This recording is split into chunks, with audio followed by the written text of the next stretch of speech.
Welcome to the College Knowledge Podcast, sponsored by the College Planning Network and Paradigm Financial Group. Whether you're searching for that right fit college, applying to college, or figuring out how you're going to afford it all, you're in the right place. You'll hear from deans, admissions counselors, student athletes, and scholars from esteemed universities and colleges around the country. We'll dig deep to uncover their insight and unique experiences. So whether you're a student gearing up for college or a parent with college-bound kids, sit back, relax, and listen. Like you, we have lots of questions. Our guests have the answers, and we're excited to share them with you. Let's get started. We want to help. Send your questions to info@collegeknowledge.net. These can be about college, finances, careers, and anything else you have questions on.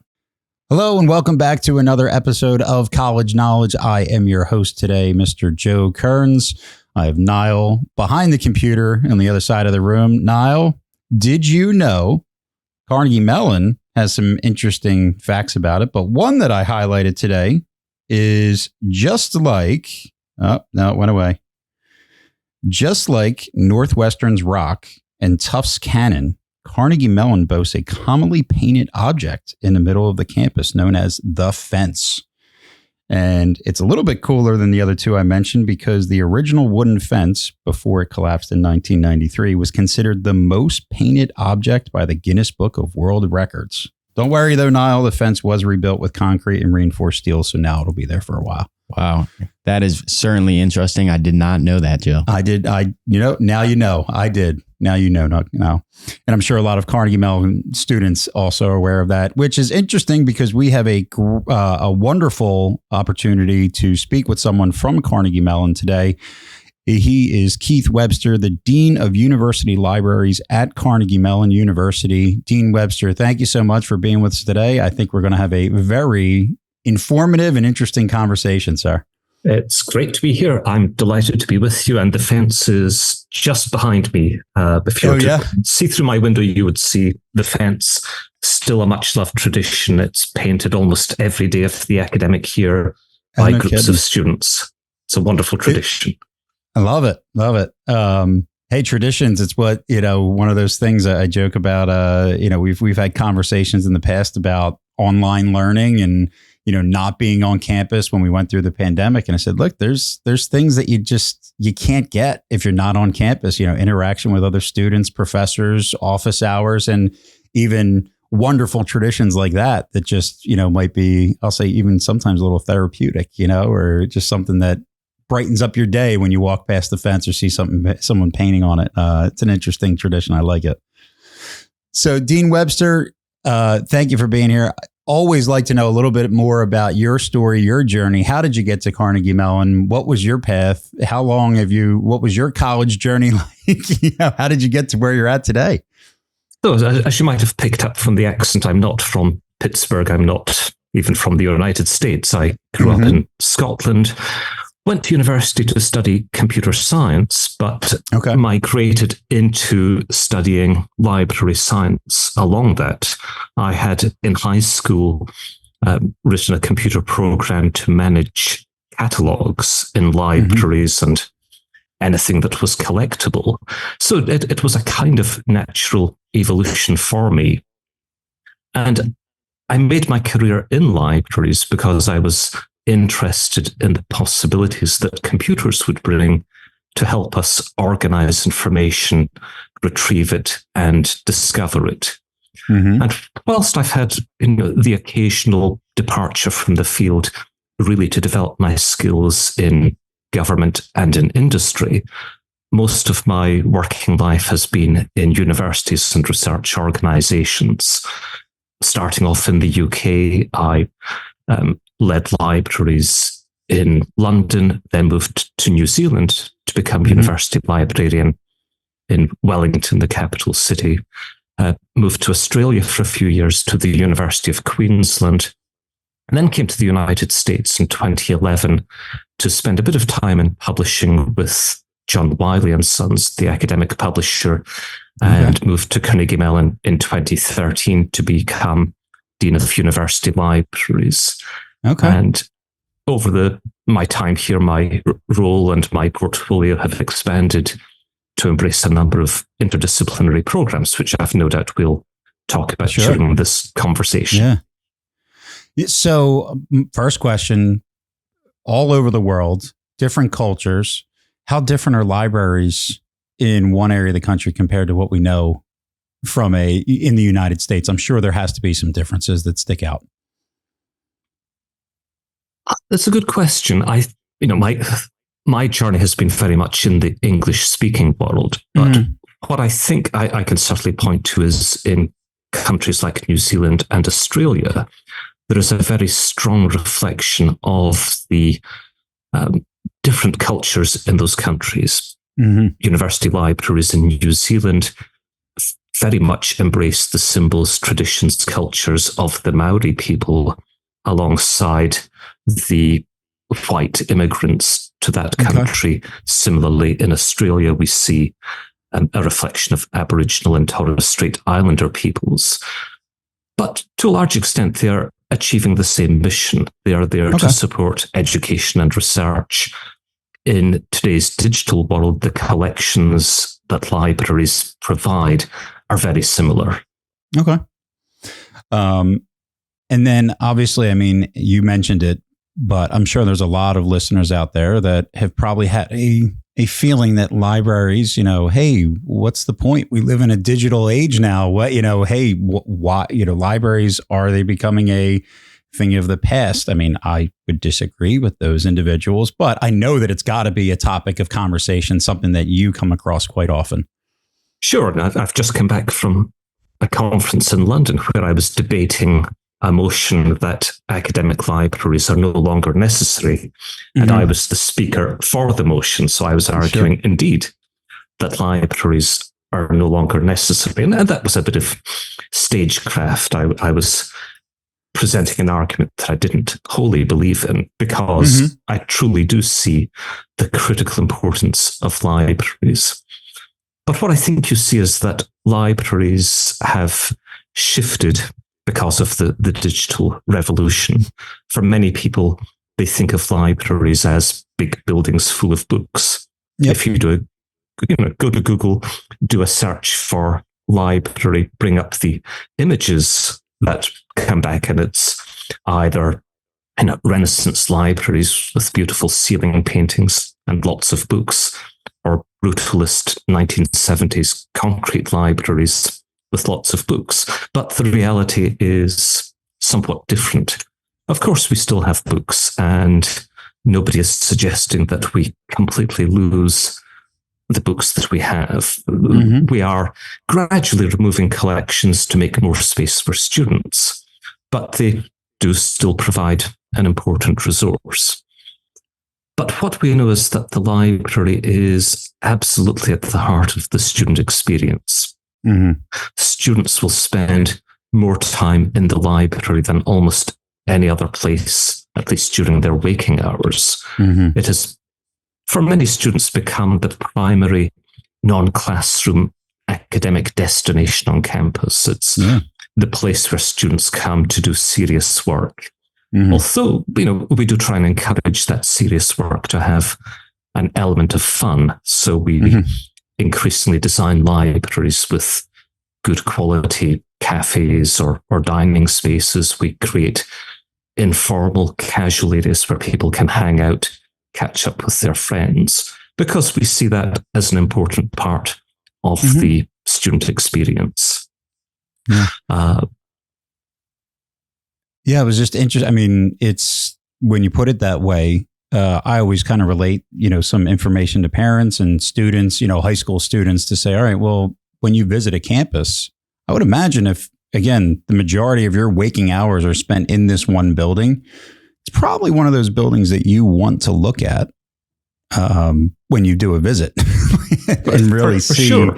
Yeah, absolutely. And a few years ago, there was a journal article from the people who look after facilities and universities, trying to understand how students make college decisions. And they asked a cohort of students to respond to a variety of prompts. And as you might expect, the facilities for their major, for their field of study, were ranked number one. But libraries were ranked number 2 exactly for that reason. And I often tell people that, if they get the chance to visit a university campus, to go to the library, even if it's not on the official tour, because that will give you a sense of the vibrancy in the place. It will give you a great measure of how much that institution cares about its students. Because if you see investment in library facilities, you see support for students. Yeah.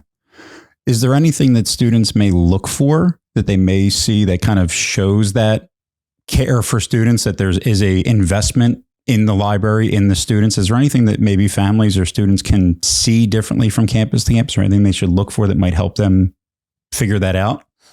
Sure. I think that, getting a sense of the energy about the place is important. So if you're able to visit, just, are there lots of students around? Does it feel like there's an energy? Does it feel like a space that you would be willing to spend 15 to 30 hours a week working in? But it's important to appreciate also that space is designed differently for different activities. The space that I need when I'm writing an essay is very different from the space that I need when I'm working with my classmates on a project. So think about the learning activities of a typical student, preparing group presentations, working on group projects, individual presentations, writing essays, preparing for exams. And think about the space that you like to work in while you're doing those sorts of activities, and look out for that. That's absolutely the way that I would encourage people to reflect upon that. And for parents, and I have a daughter who's at university just now, and when I think about my own experience as an undergraduate, it is very different from hers today. So I need to set aside my own experiences and think about today's world. It's not about going to the library to find some books and read them. It is very much a technological journey today. And again, practical things like, if you're in the library for a number of hours, do you have access to refreshments? How good is the Wi-Fi? If you're going to be there in the evening, is it well lit? Does it feel comfortable and safe? And a place that you would be happy to be leaving at 11 p.m. or midnight and going back to your dorm. Interesting. Yeah, I mean, that's definitely a perspective that I think is very valuable. And again, because the digital age has evolved without a doubt, right? And as libraries, like you said, it may not be the purpose of finding that book to read or, checking out a book, as much research because of what we can do with computers. I mean, God, you can find a fun fact on the fence on your phone, right? from researching. But really going in with that state of mind, I think that there are some specific questions. I always say when you visit a college campus that you should know what you're going to ask yourself. And through this conversation, it's, what is the library environment like? I'm going to be spending a lot of time there. How does that compare to the school I visited last week? Right. And a lot of the questions you mentioned, the safety factor, I might be getting home, leaving that library when it's dark out. What is the safety from me walking from the library to my dorm? Things like that. I think are very important that sometimes get overlooked. So definitely take some of those pieces into consideration. Now, Dean, I also noticed that you are the director of emerging and integrative media initiatives. So tell me a little bit more about that. So that was the least worst title we could come up with to describe a bunch of interdisciplinary programs. My question is, what is that? If anybody has a better idea, please send it in on a postcard. But I oversee a number of interdisciplinary programs at Carnegie Mellon, and the title is intended to reflect those non-library parts of my activities. But maybe I'll mention one of those, which is a program that is delivered primarily in our main university library. It's called Ideate, which stands for the Integration of Design, Arts and Technology. And this is a program open to all Carnegie Mellon undergraduates, generally from their second year onwards, and leads to a number of minors in fields at that intersection of design, arts, and technology, things like computer game design, sound and media design, physical computing, wearable technologies. Okay. And our intent here is to allow our students to pursue courses in addition to their major that expose them to different ways of thinking, different habits of mind. We believe that in a diverse 21st century world, the ability to foster interdisciplinary cooperation to promote the global exchange of ideas is absolutely critical. And we want our students to understand how to listen to other people, to demonstrate flexibility and cooperate with others. And when we look at the workplace, we recognize that absolutely the first thing is that students graduating, going into the workplace need a deep knowledge of the work, whatever their field. You need to know how engineering works, how public policy works, how finance works. But in addition to that, we know that people need a facility with technology. They need to be able to think critically, solve problems, participate in interdisciplinary cross-functional teams, and they need to have good people skills to be able to talk with others, be flexible, come in with some emotional intelligence. So we developed this program which brings together faculty and students from all across the university. This year we're offering something between 80 and 100 courses. Faculty come into our university library. We've developed classrooms, laboratories, studios, maker spaces that support the coursework. And we've reached a point now where, between a half and a third of Carnegie Mellon undergraduates will take at least one Ideate course during their undergraduate program. And it really has enabled us to help students appreciate the ways of solving problems, the ways of collaborating with people from very different backgrounds. So you might have a class where you have a music student, a history student, a computer scientist, an engineer, a designer, all working together on a project. Interesting. These are, in most universities, these students, of course, might meet in dorms or in societies and clubs, but they would rarely meet in the classroom. And I think that really is missing an opportunity, because we need teams that can work together to address problems from different angles, from innovative approaches. So that's very much at the heart of this sense of interdisciplinary programming at CMU. We have similar things in areas like sustainability that also are tremendously important today. Yeah, and it's funny because when you're talking about this, I remember reading something. I just had to pull it up because I did have a family that was interested in Carnegie Mellon, and they said one of the things that they heard, and it fit them perfectly, they said, if all over the place is your pace, then you'll find your place at Carnegie Mellon. And it was interdisciplinary is in our DNA. And I think it is fascinating how you speak about that type of education, because it is true, right? In the real world, you have to be I don't say you have to be the jack of all trades, right? But you definitely have to wear more than one hat in almost any type of real position job, right? There's going to be more. And our other host, Dave, I know he's multiple times he's mentioned engineers. Like the most successful engineers that he has met are those that have also a sales background, right? They can speak to the engineering, but they have communicative skills. They can public speak. They can, they worked on those things versus the people that were kind of tunnel vision on the engineering. Like it almost seems like there's a ceiling that they hit when it comes to wage. And I don't mean successful has to be wages, but if that's how you measure it, like there's a level. And then it's the sales people where you see, oh, you can break that ceiling. But that's where I think some of that interdisciplinary really comes to mind when you were speaking about it. Yeah. I also think the idea of, the diversity from a thought perspective is so powerful. And you mentioned like the music and the engineer and the art, like everyone working, people are going to view things differently. Their problem solving will be differently, and coming together, I think that is extremely valuable.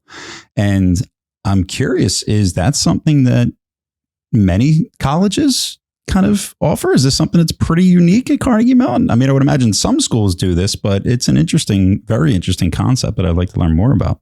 Yeah, I've got a variety of things to say there. Firstly, I'll just come back to your previous point. I think it's important to understand that interdisciplinarity is much more than knowledge about a second or third discipline. We're not teaching our engineer to be a musician. It's saying, how do you collaborate with a musician? Yeah.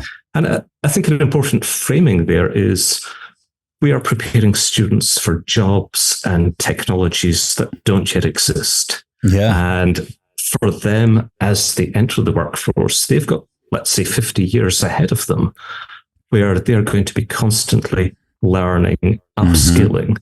And we want people to understand how to be entrepreneurial, the soft skills of being successful in working with others, and especially in the interdisciplinary teams that we know industry is looking for. A large part of the impetus for this program came from employer feedback.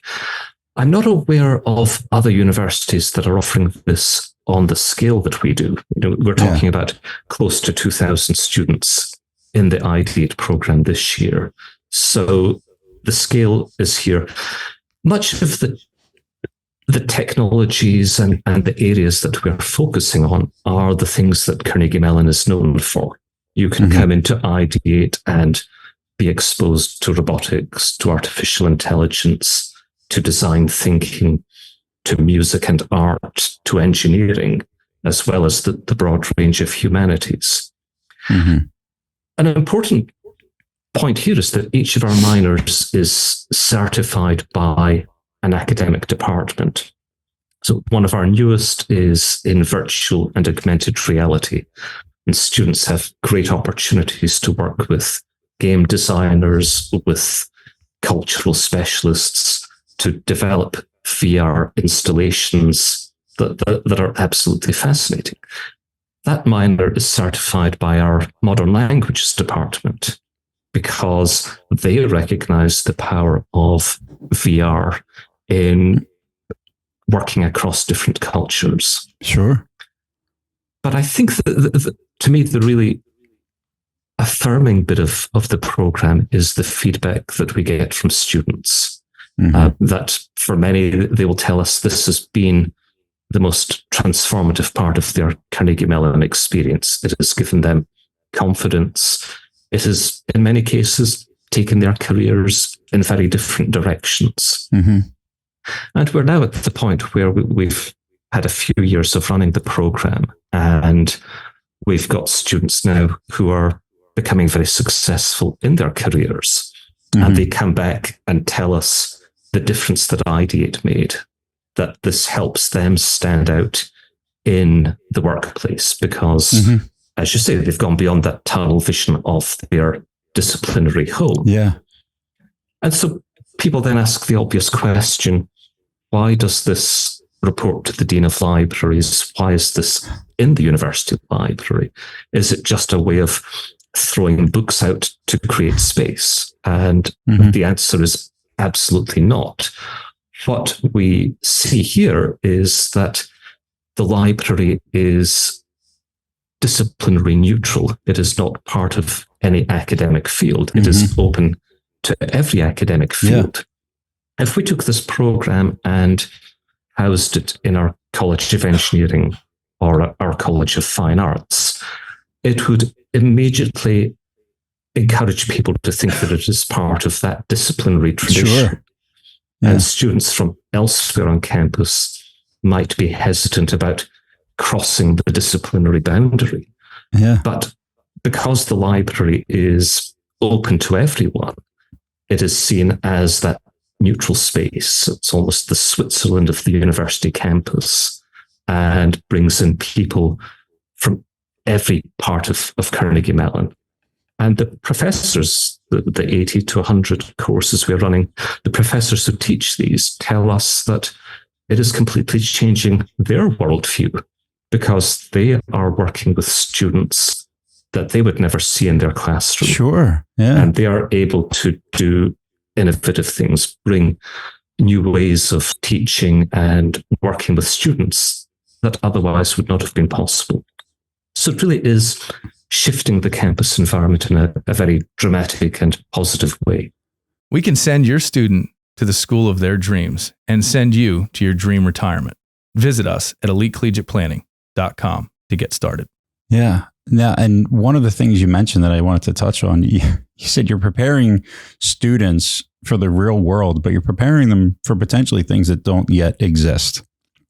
Because again, things are evolving quickly. So in this type of position, and with the, kind of trying to, I don't want to say predict the future, but is it more teaching the skills? Is it more teaching the interdisciplinary features are, I would say, almost like how to learn, how to listen, how to speak, because we know a pathway of where we may be headed, but we obviously can't predict the future. But preparing people for those changes, is that kind of the goal of a part of that? Like when you say we're trying to prepare you for the workforce, and what a job title or piece of technology that doesn't exist yet, you have to learn how to be adaptive. Is that a good takeaway from that? That's a good takeaway. Entirely separately, I am a professional futurist, and people often, ask me to come and talk at a conference and predict the future. And I say, that's not what futurists do. What we do is look at the drivers and signals of change around us, and consider how these might come together to build a number of possible different futures.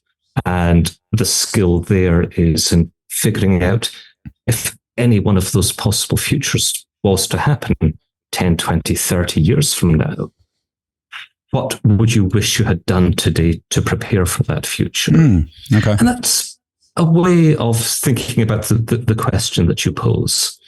Absolutely, it's critical that students learn the field in their major to prepare them for the workforce today. Sure.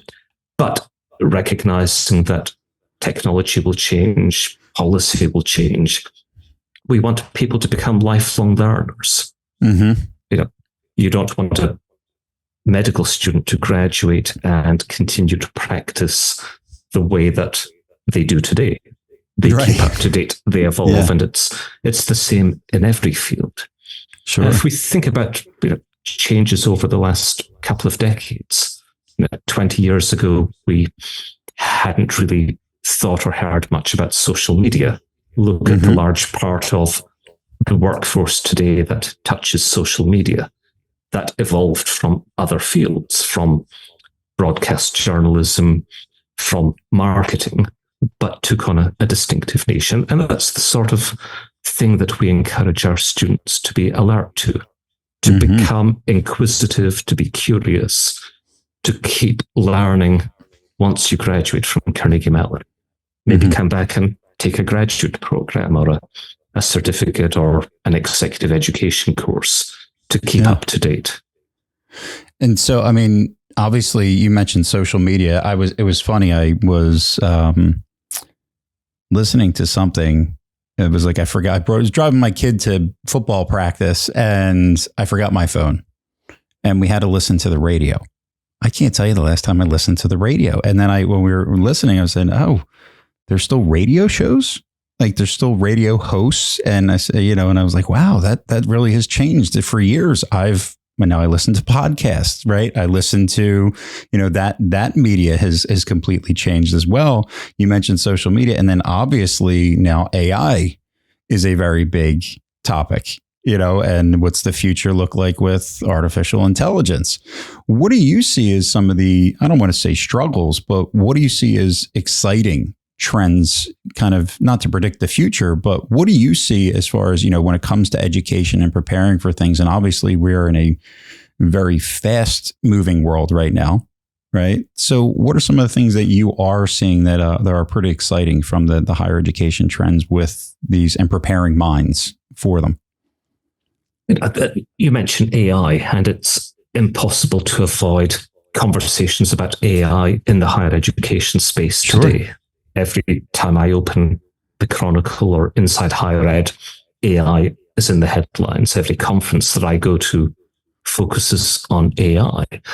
And I don't think at this stage, where are we, 18 months into the ChatGPT variant of AI, I don't think higher education or K-12 education has really decided what its position should be. I think there are some faculty, some institutions that are taking a more cautious approach.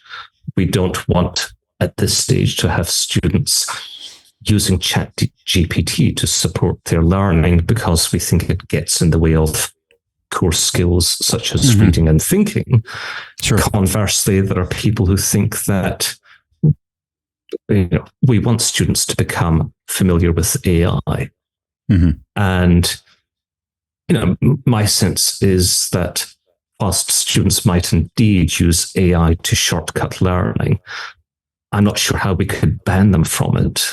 Right. And I think it also, any sort of restriction there would shortcut a different type of learning opportunity, which is that in a university setting, we can help students learn how to use AI in a safe space. We want students to explore generative AI, where they can have conversations about the ethics of it, where they can learn about and think about where the data comes from and what this means for their thinking and communication and authenticity and authorship. So I really think that sense of AI safety, that aspiration to make artificial intelligence trustworthy and reliable, means that AI is going to be a big thing for some time to come. And I do hope that we can embrace and engage students on that journey. The other technology that I think I would touch on is that world of virtual and augmented reality and the opportunities we see for students to really enrich their learning through the use of VR as a pedagogical tool. So imagine a healthcare student who is able to examine eyes, simulating a real world experience, but using a virtual reality tool rather than having to find a patient who's got the right conditions, who's willing to be subjected to a student's activities. That is a common thing in medical education today. We see students in architecture using virtual reality to build walkthroughs of their designs so that their instructors, their clients can put on a headset and navigate through a student's design rather than looking at renderings or plans on paper. Engineers are doing the same with new buildings, new technologies, simulating disaster zones and recovery operations. So I think that is an incredibly powerful opportunity. I mentioned our Ideate VR minor being taught in modern languages because there we can create experiences for students to simulate walking down a street in Paris and conversing in French as though they were in the capital of France. And those are incredibly powerful opportunities. Yeah. I mean, immediately, if you say VR to someone, I'm sure they're thinking video games. Right? It's probably what most people immediately go to. It's what I would think, oh yeah, but you see those people, the videos of people playing a game when they're in the middle of their room. But the idea of taking that technology from an educational standpoint is pretty fascinating.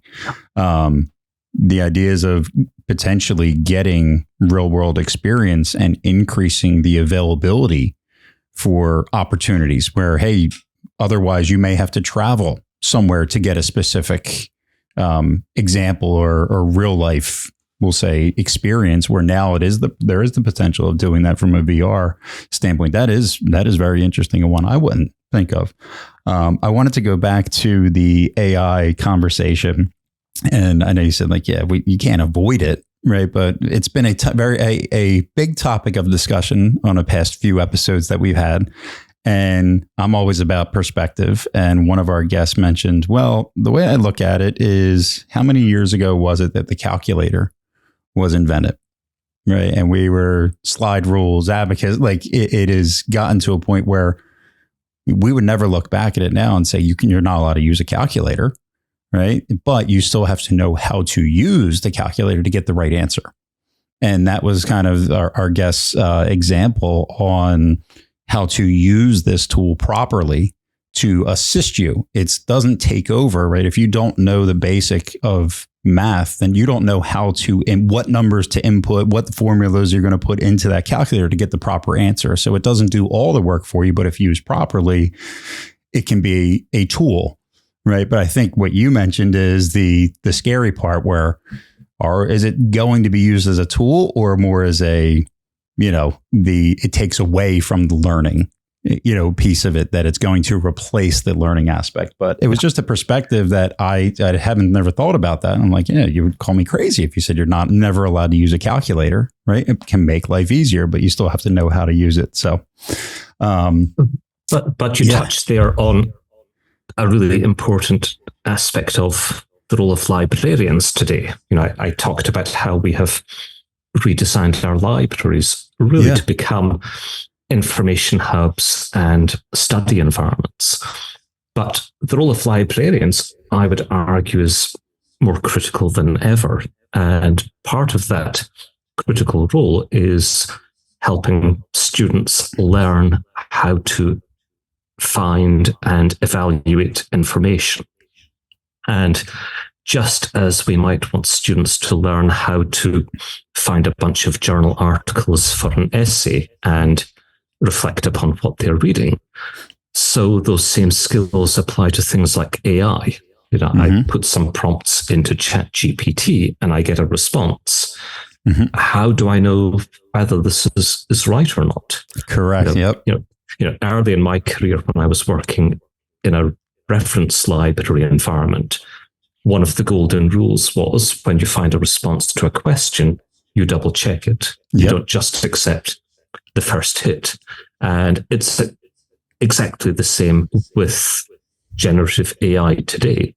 And when I put in prompts in fields that I'm up to date with, I can tell pretty quickly what's right and what is maybe misleading. And we still see these hallucinations. Clearly, the engines are becoming more sophisticated, but you will see the platform, creating responses to fill gaps. And the best example in the academic space we've seen in the past 18 months is the number of fake references to journal articles that will come out, because the LLM knows that there needs to be something there. And if it doesn't have an accurate reference to point to, it will make it up. So helping everyone critically reflect upon what they get from their AI platform of choice is absolutely critical. So you've got your, I would say to students, if you are putting an essay prompt into ChatGPT or Gemini or any other platform, go and verify it. Right. Every point that's in there, because your instructor will read this and figure out pretty quickly what's not accurate. And I think that willingness and openness to embrace accuracy of information goes way beyond AI. There is a real susceptibility today to misinformation, to fakes in media. We need to be constantly critically questioning the information that comes in front of us. Look at the authority of the source it's coming from. If it's something that's been commercially published, has it come from a reputable publisher, one that you're familiar with? What are the author's credentials? What competing opinions might you find? Can you verify and validate data that are presented in an argument? It's all part of being an engaged citizen. Yeah. And we had an episode, the whole episode was talking about AI a few weeks back. And the professor that spoke said, a couple years from now, maybe more than a couple, it might be a little rough when we get there, but the ability to critically think and basically take what is given to us and then have to critically think about the response and where did it come from? Is it correct? The ability to research to find if that answer is correct is something that's going to be a necessity. And his takeaway was that our society will become better for it, right? You mentioned the media, misinformation. A lot of people read headlines right now and that's it, right? They don't follow up with certain things, or we know that statistics, and if there's a view on one thing, a story can be presented and then the other side presents the same story in a very different light with a very different takeaway. But the ability of potentially using AI, but then forcing people to critically think is actually something that will help, not necessarily hurt. And he said it might take a while before we get there to realize that you have to critically think and not take everything at face value. But I said, hey, I think that's something we really do need to get back to. I think that the ability and critical thinking at its core some of it has gone away. It hasn't been as prevalent. And I think if there is artificial intelligence that kind of gets us back to that, I welcome it personally. But it was an interesting, when you kind of were talking about that, it was reminding me of that episode that we had a couple of weeks back. Yeah. And I think it's also important to think about AI, not only the risk of it producing false information, but also the risks of it reinforcing bias and discrimination. Oh, absolutely. Sure. Deepening inequities or being used or misused for oppressive, destabilizing, dangerous purposes. It is, again, it comes back to the point I made about AI safety, but also it just calls upon all of us to become aware of how this technology is unfolding and being ready to engage not only with each other, with educators, but also with politicians, because we can look at trends in the European Union, for example, where the legislative branch is very much focused on these risks. We see the power of the technology, but it comes with downsides, and we don't want to impede progress, but it needs to be responsible progress. Absolutely. So one of my last questions, obviously I love the mentality and the education that you have spoken about at Carnegie Mellon, and the interdisciplinary factors.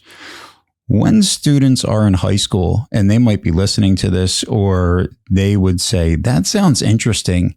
Are there any specific traits that you would say are a fit at Carnegie Mellon that maybe like, oh, that kind of, I don't know exactly what I want to do, but I like the idea of getting a different perspective and being prepared for different things, learning to learn the right way. And it's something that Carnegie Mellon offers very specifically. I'd love to hear that. But is there anything that maybe when a student visits Carnegie Mellon, or any piece, any type of traits or characteristics, say this is the type of student that is a great fit for our program in our school? A really interesting question. We attract a very diverse cohort of students. Okay. And I think that maybe speaks to response one to your question, a desire to be part of a diverse community. People from different backgrounds. We've got a very international campus, so an interest in learning alongside people from very different cultures and backgrounds. And I think an overarching curiosity. We really embrace, and I see students who succeed here are ones who come in with open and inquiring minds. You've got the world's experts in the fields that we excel at on your doorstep. They are here to teach you. They are here to go and knock on a professor's door and ask questions. It's that sort of environment. Mm-hmm. So coming here with a desire to appreciate that you don't have all of the answers coming into CMU. You are here to learn, but to learn as a collaborator in your journey. You're not here just to be talked at. You're here to be actively engaged and to participate in the educational process. Love it.